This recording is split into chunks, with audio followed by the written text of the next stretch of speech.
Ladies and gentlemen, we are back. Kyle Hodis and Joshua Fisher back at it with a 2 Minute on Mic podcast.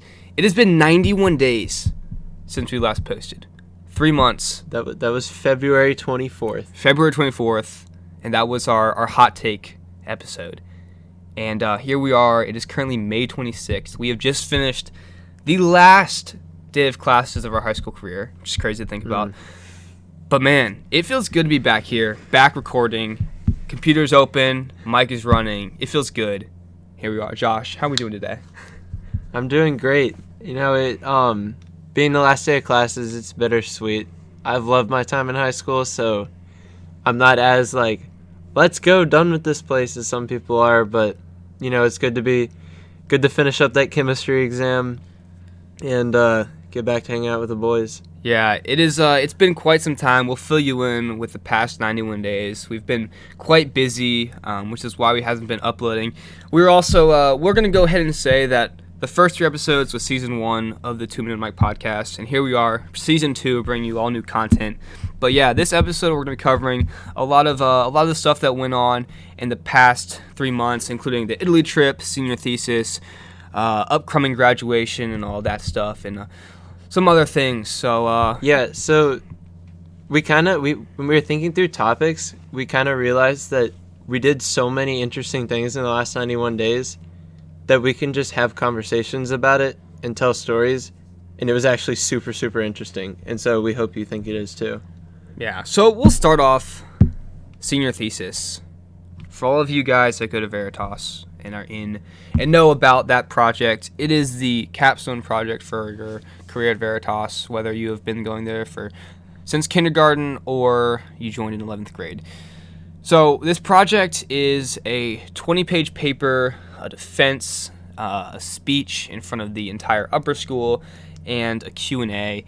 And it's something that first week of school, first class period, we jump right into. Question is, what topic are you going to do? And you got to think of your topic in the first week, and then from there it's just a whole long process. So Josh, your thesis, how was that for you? What was your topic, and how did that whole thing go? Yeah, so I talked about hunting and why it should be encouraged, and I was basically telling everyone hunting is a thing that I love and you should love it too, and this is why. If you won't go, you should at least know what you're talking about if you don't like it.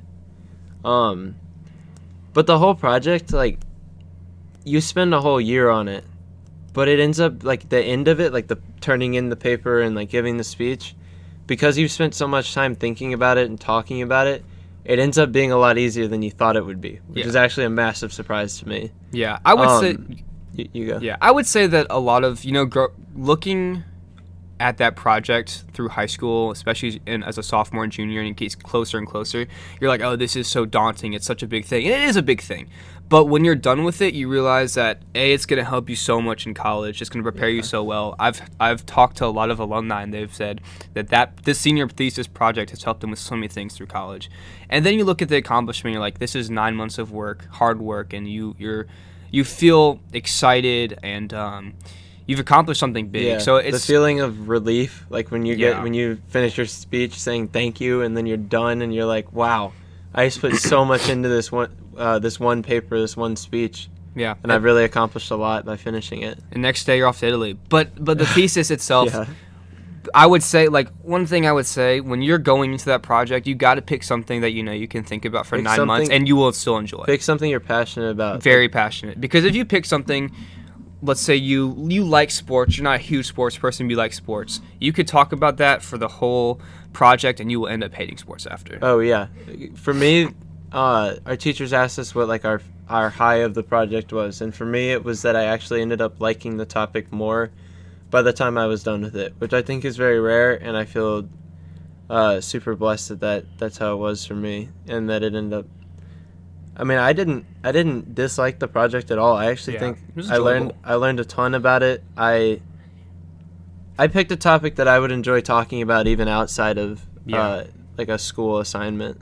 Yeah, I think it's also something that as the more you do it, the more you realize, hey, this is something I actually care about. And you start to grow in not just the appreciation of the work you're doing, but also the appreciation of that topic. And you're thinking about something that you want to it ends up being something that you want to share with other people. Like, why is this something that you enjoy? Why do you want other people to know about it? And it becomes a pretty interesting thing. It is very, you're gonna get the work you put in. So if you don't try hard, you're not gonna get a good grade. But if you do well, or if you try to do well, you will end up succeeding and finding a lot of happiness from that success and just the accomplishment of such a big project.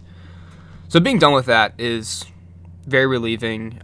We had the week of thesis and then right into Italy the day after. Wait, here. Let me tell one other funny thing about my thesis.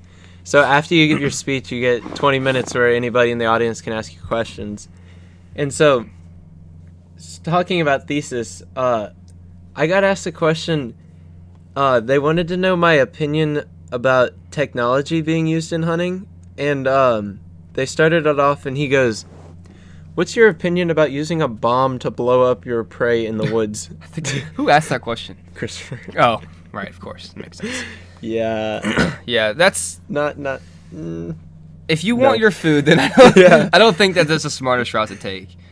So then, moving on from thesis, another thing that happened in, early March, I finished my short course swimming career. So the swim season never ends, but short course is what college swimming is in, and I had my last meet.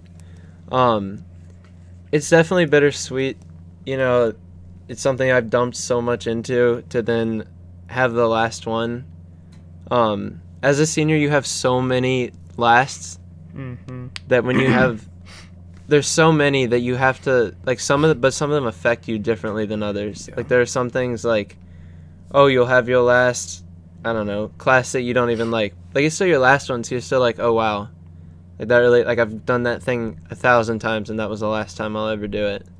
But, with something like swimming, that was definitely, I don't know, like, it had an impact on me, and I was, to get out of the pool for the last time was kind of something, I don't know, something to look back on, something worth noting, something, you definitely need to, like, prepare Cherish those yourself for all moments. the lasts, because if you let them come by surprise, you won't, appreciate the good thing that you had.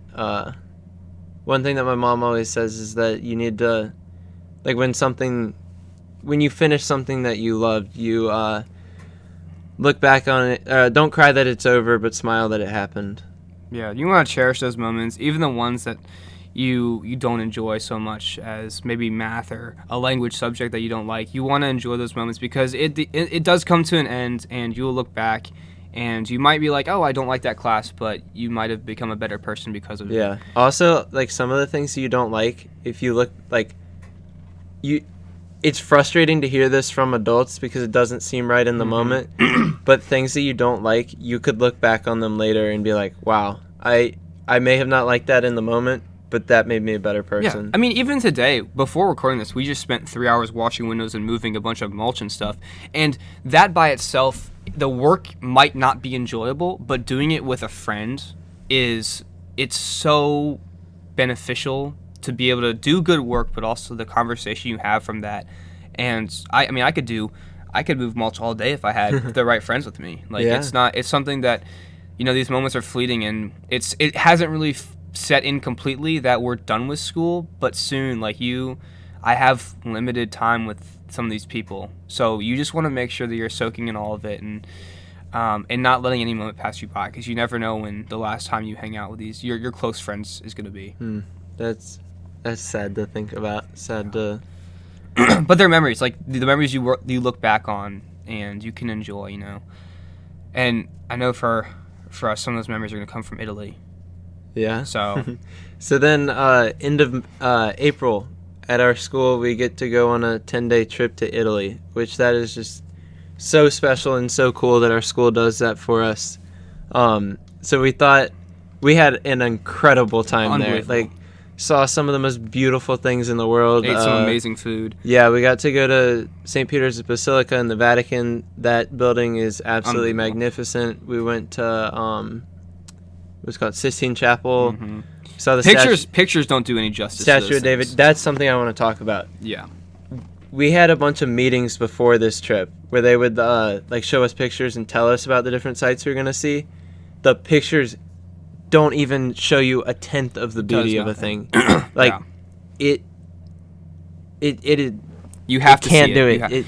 Walking through St. Peter's, I was walking with Malcolm, and I'm just standing there, and I'm like, this is unbelievable. I don't know how they did that. I couldn't come up with words other than wow. It is a massive. I hope that you all who will listen to this get to see it someday, because it is a massive structure, and it's completely made of granite and marble. Everything is just the detail. There are things in there. There are statues that are tiny in comparison to everything else, and it took a person their whole life to do that. Yeah, and then it's crazy because you'll see a picture, you're like, oh, that's pretty. It's a big building. There's a lot of people there, but then just being there in person is like totally different experience. There are a lot of the churches we visited were similar, but they're still they all have a beauty that's like it's unlike anything you've ever seen. So enjoy. If you go on that trip, enjoy all the churches, because you see a lot of them, and it gets kind of dull towards the end, but they're beautiful things to look at. Also, something to take away from that trip that I took away is like have as many unforgettable experiences as possible. Yeah, like do our one of our the guy that leads the Bible study for us. He always say "Carpe diem," which means seize the day.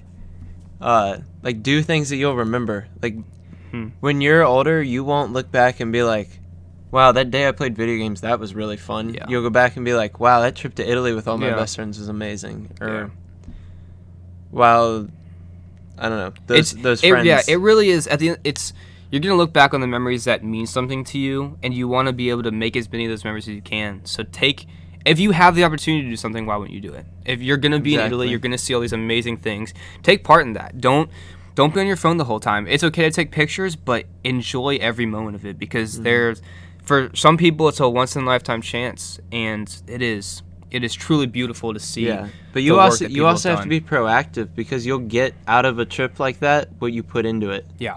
Like if you're seeking to understand more about the things that you're seeing, you'll take so much more away from it than if you're just like, huh, that's cool rock. Yeah. Which is why you can appreciate so much from what we've learned at Veritas. Like, a lot of people aren't going to go in to see the statue of David and be like, oh, that's cool, that's just a statue. But like, we've seen that in pictures and talked about it in depth for a while. So seeing that is truly... Yeah, like when you know that that's one piece of rock that one guy sat there and chiseled away, and then it looks like a real human standing in front of you. It's a beautiful sculpture, and there's the story behind it is truly magnificent, and so are all the paintings, all the buildings there. Every part of it is amazing. So what are some of your favorite memories from this Italy trip, Josh? Yeah, so we started the trip. We went from Richmond, and then we flew to Atlanta, and while we were in Atlanta, we had a 5-hour layover. First off,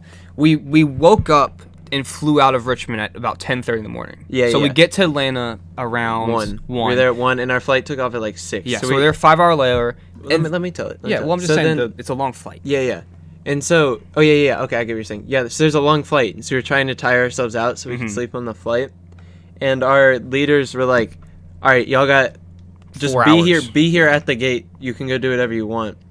And so we went had Popeyes first. We went fast food shopping. We went to Popeyes, Chick-fil-A, where else we got? Popeyes, Chick-fil-A, Five Guys. Yeah. Best Popeyes I've ever had. Oh my gosh. Airport Popeyes in Atlanta was something special. Chicken never tasted so good. It was so good. But yeah, so that was fun. And then we got back, and we were like, why don't we do something? Like, let's not just sit here. Yeah. And so we ended up... We played hide and seek in the Atlanta airport. For the backstory so for much that, fun. Me and Josh had been talking for a while. I was always like, dude, it would be so cool if we just had like a store and we could just play hide and seek with friends. And then we got to everyone was sitting down. I looked, and me and Josh were like, we don't want to sit down. So we looked at like 8 people and like, hey, let's go play hide and seek. Like, Atlanta is a massive airport. It's huge. It is absolutely massive. So like we'd get on the little train, like metro train thing, and then we'd be like, all right, you're at groups of 2. Count to a minute, ready, go, and then we just run across the terminal, and it was a blast. It was very fun. Highly recommend. If you ever got the chance to play hide and seek in an airport, do it. It is so worth it. Just make sure you're in a group, because you might get lost, but it is absolutely worth it. Yeah. So that was great way to start the trip. Yeah, great way. And then It's so then 9-hour flight. the not so great part of it, we had the 9-hour flight all the way across the Atlantic Ocean. Did you have a aisle seat or did you have a window? That first flight from Atlanta to Rome, I had a exit row Yeah. window seat. Let me tell you, That my was sitting arrangement. amazing. My sitting arrangement was not that nice. The plane we were in was 3 seats, 4 seats, 3 seats. Huge. So I was in the middle of the 4 seats, and it's a 9-hour flight through the entire night, trying to sleep. Right, I could not sleep for the life of me. It was the most uncomfortable thing I've ever been in. It was horrible. I didn't want to. If I had to go to the bathroom, there's 2 people on my right, 1 to my left. I don't want to wake any of them up. It's absolutely miserable. Also, the bathrooms are so tiny. A couple babies on the plane, they're crying, and it was absolutely horrible. Also, yeah, for reference, I had so much legroom that the lady next to me had an inflatable ottoman for her feet. I didn't have that legroom at all. I had. It was very, very nice on the way. I mean, there. when you're 6'4", you kind of need that. But the flight was, again, something that is not great. But if you are sitting next to someone, have a conversation. You have 9 hours. Take some of that time, do something good. When we were on the flight there, I decided to start an Italy journal and just write down everything. And I'm glad I did that. That happened because I couldn't sleep on the flight. Yeah, so now you can look back through it exactly any I can number remember, of years from now and be like, and remember all the little details that you wouldn't otherwise have remembered. Yeah. Speaking of, so the first night we get to the hotel and they give us the room assignments. This is in Rome. Yeah, in Rome. And me and Kyle are in the same room. Yeah, this was. We found out about this, and we just had a blast that night. This is very good.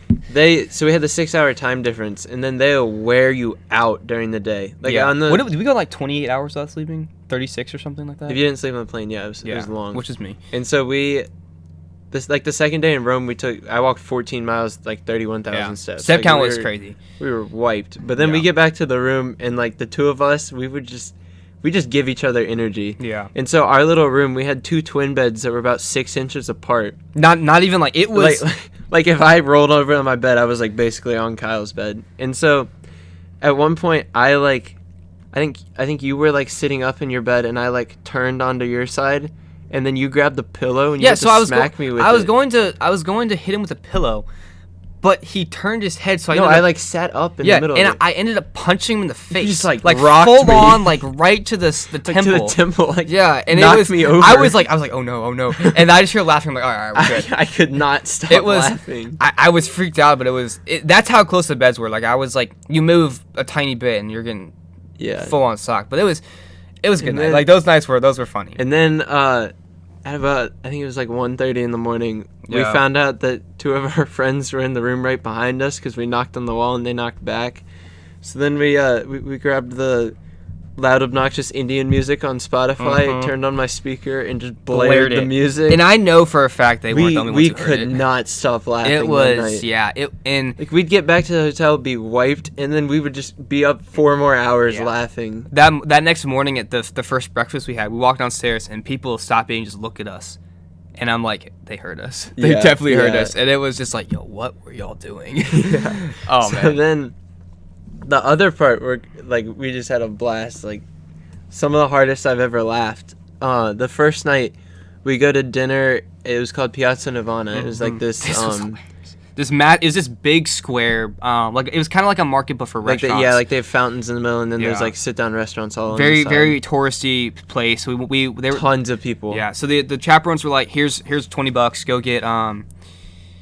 Go get food. So we go down to this restaurant. I think there's 8 of us, and first thing we realize is it's $5 for a water in Italy, and it's not a big cup of water. You get a glass of water. Yeah, $5. You get a small 6-ounce glass, and then you get a half pitcher, a liter of water for the table.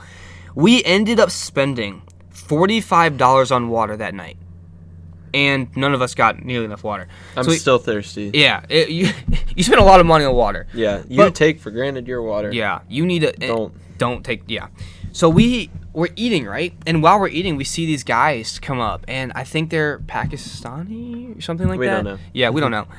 But they come up, and one of them is They're trying to sell you things. Yeah, they're holding these little like lasers and like these like flying helicopter things, and they come up to you. They come up to your sit-down restaurant No, we table. are sitting like a nice formal restaurant. We're sitting here. They come up to you. They walk through the restaurant, tap you on the shoulder, and like, €5? €5? You want? It's good. It's good. And it's like, dude, I am eating and you're breathing in my ear like I'm trying. And these guys won't go away. We're like, hey, no, we're good. They walk over. We see them walk over. They see us. They point to one of their friends and they're like, that table. They come back 10 seconds later. Helicopter. It's good. And it's like, dude, like you just came back. Like I said no. I said no. Stop saying your place. The entire time, the 45 minutes we're sitting there eating dinner, they keep doing it. So our theory was that they couldn't be real humans. Yeah, I think they are robots. And I think what happened was when we played the Indian music that night before, we had summoned them all or something like that. But these guys were straight up NPCs. They'd come up to you, they'd be like, it's good. They would, you say one thing to them and they walk with you for 5 minutes, and it's absolutely obnoxious. Yeah. And we don't want to sound like demeaning to them. Yeah, or anything. it's just funny. Really the funny. whole time is funny. We're laughing the whole time, and you can tell that they're like. And us being Americans, like it's so outlandish to us, but then it's so normal. And everything they're doing is completely illegal, but no one cares. And so the best part was we get up to the Spanish Steps, and one of these guys, he's like 4'2". He comes up with this laser and is like, €5 is good. 5 kilometer. He turns it on, and this thing is. It was kind of crazy. It was it went far. It was a good laser. 5 kilometer. €5. And it was one of our friends bought it for like €20, which that thing is like 10 cents to make. Yeah. And on the walk back, because it was a long walk from that place to our hotel, he's shown it from. It was probably a 3/4 of a mile away of the building, and it was like you could see. It was a really powerful laser for what it was worth. It was pretty cool. But those guys were hilarious. Absolutely hilarious to see that. So then, that was a highlight. Another, by far the low light, actually. On the last day, our leaders planned a scavenger hunt for us, which, in theory, the idea is so great. Yeah, I was excited for it. Yeah, I was so looking forward to it. Execution, not it. It. First, what happened for me and Joshua was we had all been on travel groups, right? Because when you're taking 40 people across the world, we were split into groups, so it was easier to track everyone. And so it was supposed to be your travel group that was the people you would go on the scavenger hunt with. And our groups it was like 6 of us per group, and our groups were good, right? We were excited to be in our groups. And then they're prepping us for the scavenger hunt. Like, there's no chaperones. We're supposed to make it. I think including buses, we were supposed to go about like 20 miles in all. Like, yeah, around. A lot of it was buses. Yeah. But they wanted us to go all the way around Florence, and this was their way for us to see everything. And then right before we go, they're like, "Hey, we're adding a couple people to the groups," and I'm like, "Oh no!" So they're like, "All right, joining this group is gonna be Kyle." I'm like, "Of course it's Kyle." And then they're like, Joshua Fisher. I'm like, of course. Yeah, so we go. They switched us from the group we thought we were going to be in. So it's good to be with each other, but that group was interesting, shall I say. So we kind of just ran around the city. We were all also we'd been away from home for 10 days, and you didn't really sleep. Yeah. Everybody was bring Celsius packets. Highly recommend those. Yeah, everyone was on their last nerve. Yeah. And so we're running around. And we find out that we have to go, like, all the way across the river to the other side of town and, like, climb up this big hill to go find one of the spots. And we're running by, and Kyle and I are very fed up at this point. And Kyle goes, like, so there's also a bunch of pigeons in Italy. And Kyle, like, looks at one of the pigeons. He goes, hope that pigeon just poops on my head so that I can go back to the hotel and take a shower. I lost it. It was so funny. The maddest person in our group also lost it. Yeah. And it was one of those things even she was laughing, even though she was pissed at us. And then came the buses. Oh gosh. And this was I'm not lying. If you have claustrophobia, you would have passed out instantly. It was first of all, like the bus is already full and then multiply that by 4 is how many people it was at the point where people were like you like lay on top of each other. Yeah, you were if I'm being completely serious when I say this. If someone had COVID and sneezed, 90% of the people in the bus were getting COVID. Yeah. It was that close together. Yeah. And then so you get on this one bus. It's like a little like glorified minivan, and then this whole group of like 20 people roll up, and Kyle and I looked at each other like, no, we way, barred the doors. Barred the Yeah. door, and they just like mowed through It us. it was horrible. And then the worst, one of the other things was dinner was at like 7 or something, and it was. No, it was at 8. It was at 8, and it was getting late, and we had to run to catch a bus, and we couldn't get the bus for like half an hour, and it was like, dude, we are about to call an Uber. Yeah. This is half our group is like I'm having panic attacks. I'm gonna die at this bus stop. I'm just making jokes all over the place because I can't deal with it. So then our bus finally rolls up. We're like, yes. And then we see then how it's more crowded it is. crowded than the last one. And I look at it and I'm like, I don't think we're gonna make this. So we get on and I was like, I don't care. Yeah. I'm pushing you back. I'm getting on this bus. in the And then there's like 12 more bus stops between Yeah. there and the top, and people keep getting on. No and one gets off. The thing was, because the total distance was probably like 4 miles on the bus, but there were stops every like quarter to half mile. So it takes half an hour. Yeah. So it takes half an hour.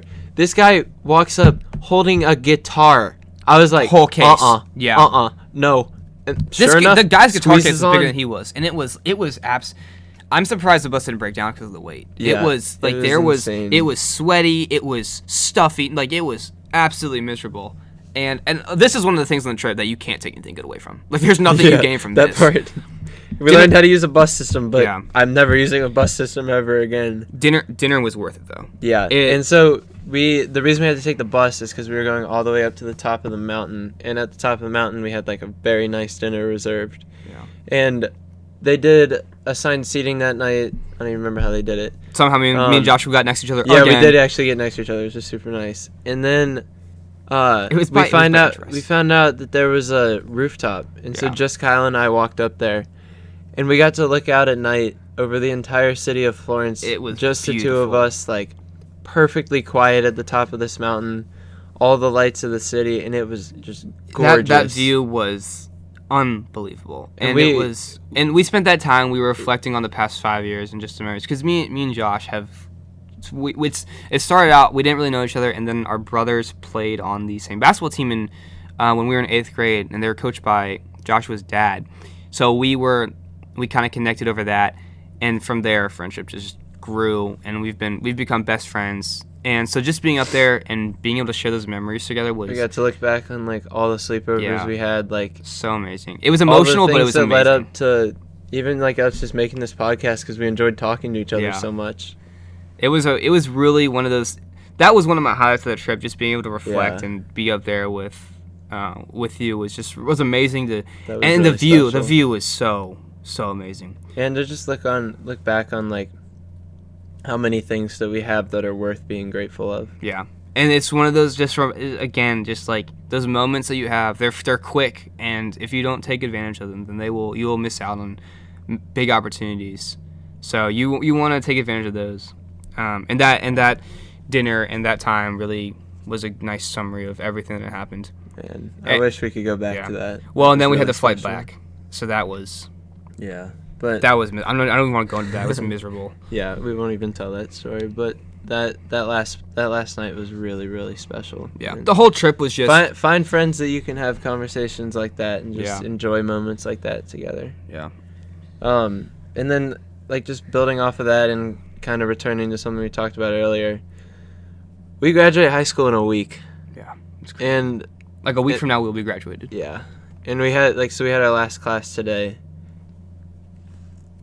And like It hasn't really set in yet. nothing set in at Yeah. all. Like And it won't for a little bit. and it but- won't until I go back and like until a couple weeks from now I'm like, oh shoot. Yeah. For me, That really was the last one. I think it won't really set in until August comes, and it's like, dude, I'm not getting my class schedule. Like, I'm not Yeah. getting I'm not getting now the I'm getting text my from the guys college- like, hey, Josh, what class do you, what are we in the same Exactly. classes? Yeah. It's going to be like, dude, we're going to be getting our college stuff, and we're going to be moving in.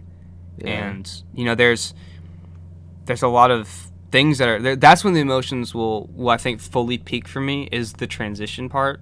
And there's a lot that, graduation's yeah, gonna be graduation. hard. I'll be crying a lot. Also, Kyle and I have had a wonderful experience in high school. Yeah. Like all my best friends I've met at my high school. And for the friends, I want to touch on this quickly. I can't remember if I talked to you about this or not, but I was talking about circumstantial friends. And with that, those are the friends that they're the people put around you for specific things, right? Like your school friends, those are the people you're with, not by choice per se, but because you're in the same class as them. But what we have, so the people in our class, all 34 of us, they start off as circumstantial friends. Like you're there because of the same reason. You don't know each other. Yeah, you're right. But then over time, they become friends by choice. And Yeah. I think that it's super important to look at a lot of the situations you're in, and you can either be like, I don't like these people, I don't want to have anything to do with them, and then you leave them and you move on. Or you can start forming relationships. And now I have great friends all across the board. I won't keep in touch with all of them, but I'll have around 8 people that I really will continue to keep in touch with, and people that started off just as classmates, nothing else, classmates who I knew their name, are now my brothers and sisters. And I think that not just for school, but everywhere you go, you have these circumstantial friends, and you have an opportunity to turn them into friends that you choose. The same way that you would have siblings, right? Like you don't choose to be siblings, but if you develop if you develop a relationship with them and choose to be friends with them, then that's a choice versus you just living your life being like, oh, I guess they're my brother, whatever. So I think when you're in high school, especially like a small school like Veritas, wherever you go, you have that opportunity to make your relationship something that you want. Like have a good relationship with people. So take that opportunity. Don't let that pass you up, because if you do that in a class of 30 people, you're going to have a bad time if you're just going to look at these people and be like, oh, they're just my classmates. Yeah. So that's just something that is you learn a lot from. And that was deep, Kyle.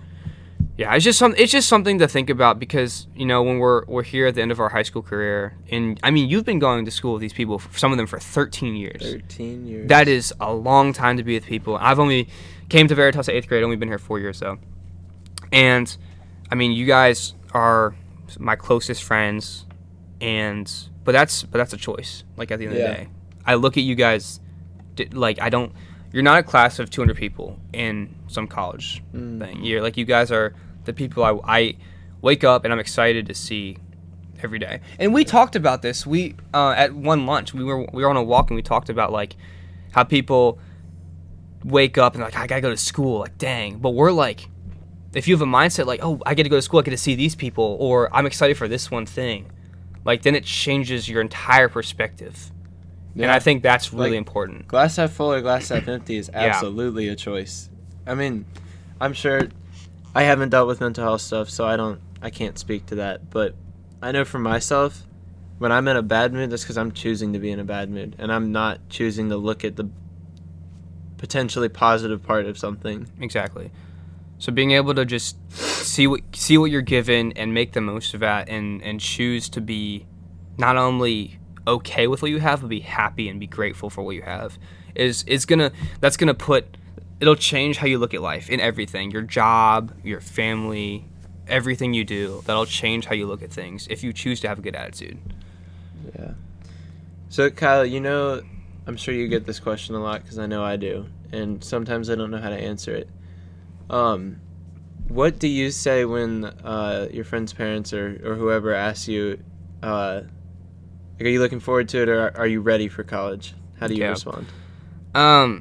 I would say both. I would say that a lot of us are ready for college. We're ready to, not just school-wise. I think we're all ready school-wise. But I think the biggest part of college is that we really need to be ready for is the social aspect, how we're going to live without our parents, without our close friends. Lifestyle. Yeah, because, having the education we have, we're all ready for the school. But the big part is like college is a step towards real life. Your parents aren't there to tell you what to do. Yeah. Trust me, it feels like you go from a little kid to a full-fledged adult like overnight. Yeah. And there's a lot of big choices you have to make. And I think that's all on you. Yeah. But I think a lot of us are ready for that. I would say, certainly you and I think are ready for that. And I am also looking forward to it. I'm excited for the next 4 years of my life. I think one of the big reasons why is because I know what I want. I have my goals written out. I know how to pursue those goals, and I think that's a big reason why I'm excited, because I know I'm gonna be able to study what I want to study. This is your opportunity exactly, to go after those goals. Yeah, you have the chance to do what you want to do, and if you know what you want, then you have all the tools and opportunity to go get what you want. Yeah. For me, I always tell people when they ask me that, I tell them that I'm I'm absolutely ready and that I feel prepared. Like, I think my parents and my education and friends and teachers and people around me they've prepared me to live in the real world and to rely on myself, make good decisions, that kind of thing. But at the same time, I'm not the type of person that's like, I cannot wait to get out of here. Yeah. That's not me at all. Like, I'm going to be really sad. Like, Yeah. It's been many years since I've cried, and I know that I'm going to cry at graduation. Yeah. It'll be a sad moment. I mean, I've never known another school in my life. And so I'm really not looking forward to leaving a thing that I love so much behind. But then I'm also looking forward to just, like, I don't want to say moving on because that feels like a bad thing. It's the next chapter of your life. Like, it's just the next part. Exploring something new. Yeah. I want to look at it in such a way that I'm like, I'm not cutting everything off, right? Like, I'm not going to go from on June 2nd we graduate, and I'm not going to wake up June 3rd and everything's going to be gone. Like, that's just not the case. Yeah. I'll still have these friends. I'll still have everyone I can go hang out with, but progressively over the next 2 months, it's going to go from, like, I'll go to orientation at the end of June, and I'll make friends there. That'll be the first part of the transition. Then I go to August, and it keeps, every step you take, every day passes, you get closer to transition. And again, like, once you get to college, you're not losing these people. It's just that you guys have parted direction, and the amount of, you go from seeing them every single day for 7 hours a day to not seeing them at all. So, and I'm not saying that I'm going to keep up with everyone, right? Like, there are going to be people I don't talk, like, after June 3rd or June 2nd, I won't talk to a fair amount of people, but it's not like it all goes away. Like, I still have the opportunity to. Yeah. It's hard for me to know because it's happened several times where my best friend or one of my best friends has moved, or we've stopped going to school together, or stopped playing on the same sports team or something, and then I really do see the falling out. Like, it's not like a sudden, oh, I don't like that person anymore. Yeah. But it just happens slowly because you just grow slowly apart.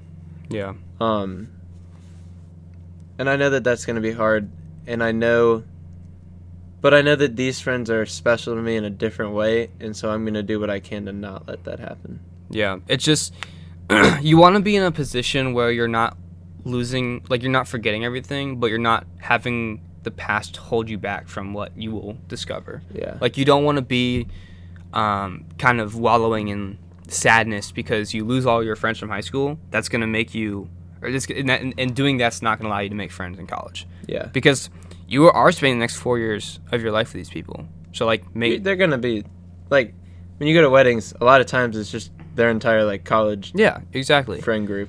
And I would love to, like, I hope in 10 years we're still, like, we will be. Yeah, we'll be good friends. We'll be busy in school for sure, but, like, we'll talk, and we'll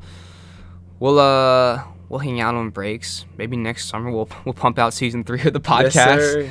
No, But, season 3 coming before then. Yeah. But like, all this to say, like, enjoy what you have now. Everything does come to an end, but the way you end can be something that's either really good or really bad. We had in my science class, we had our head of upper school.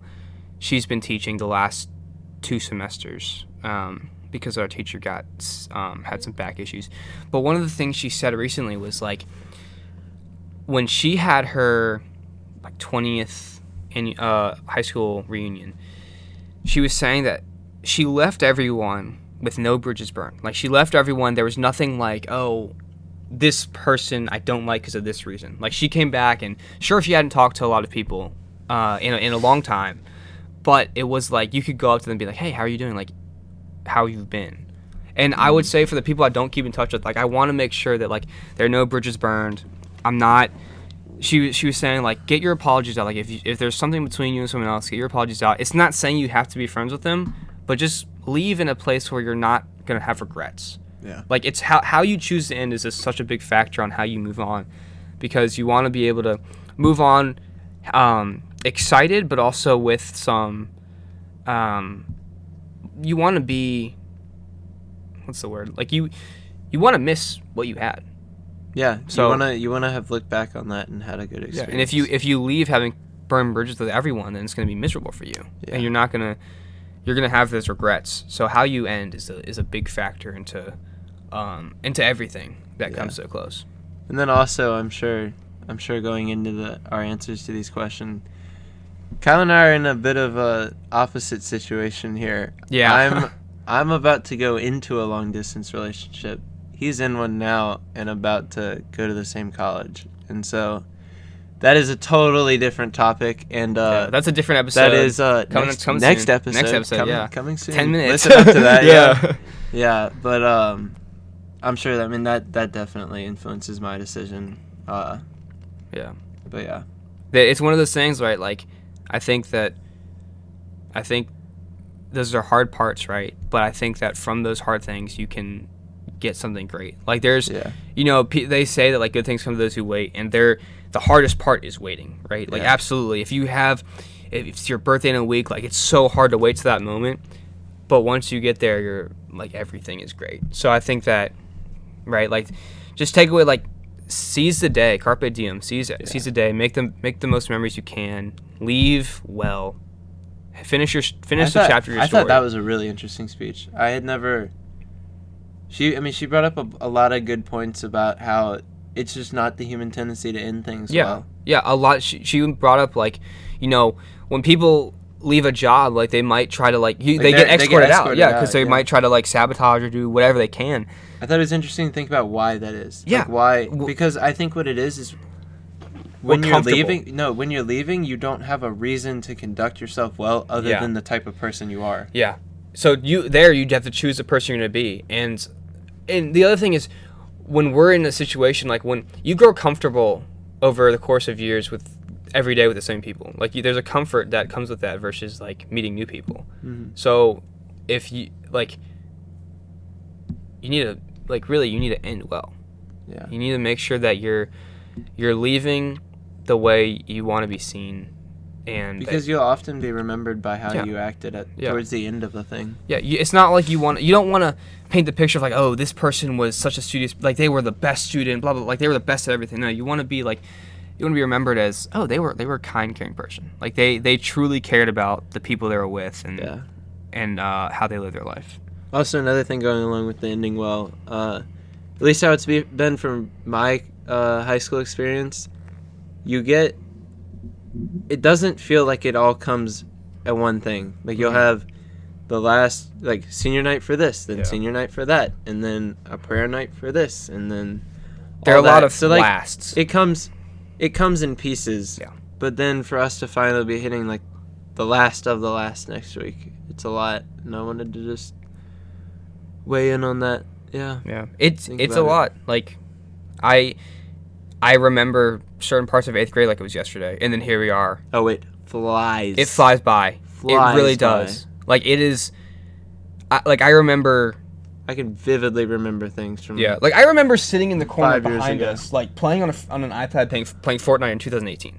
Like, exactly. To the day. Like, this was, like, March, I think 23rd. Like, Duke Virginia Tech. Remember the basketball game we watched? 2019. Yeah, 2019. Duke Virginia Tech basketball game, 8th grade, and I remember sitting on the couch. I was on the left side of the couch. Like, I remember all these things, and that was 4 years ago. Yeah, yeah. So it flies by. So make those memories. You really, like, as we close here, keep the end well, make the memories that you want to have, and be thankful. Be thankful and pick the right people to be around. You can, all of these things, you choose how it happens. Like, you choose how you end. You choose the people you're with. So, I mean, as a senior, that's my advice to you. So, thank you guys for listening to episode 4 of the 2 Minute Mic podcast. We'll be back soon. Going to record the relationship episode 2.0 after this. Got the little teaser in there. Yep. So get ready for that. But thank you guys for all the support, and we'll see you next time.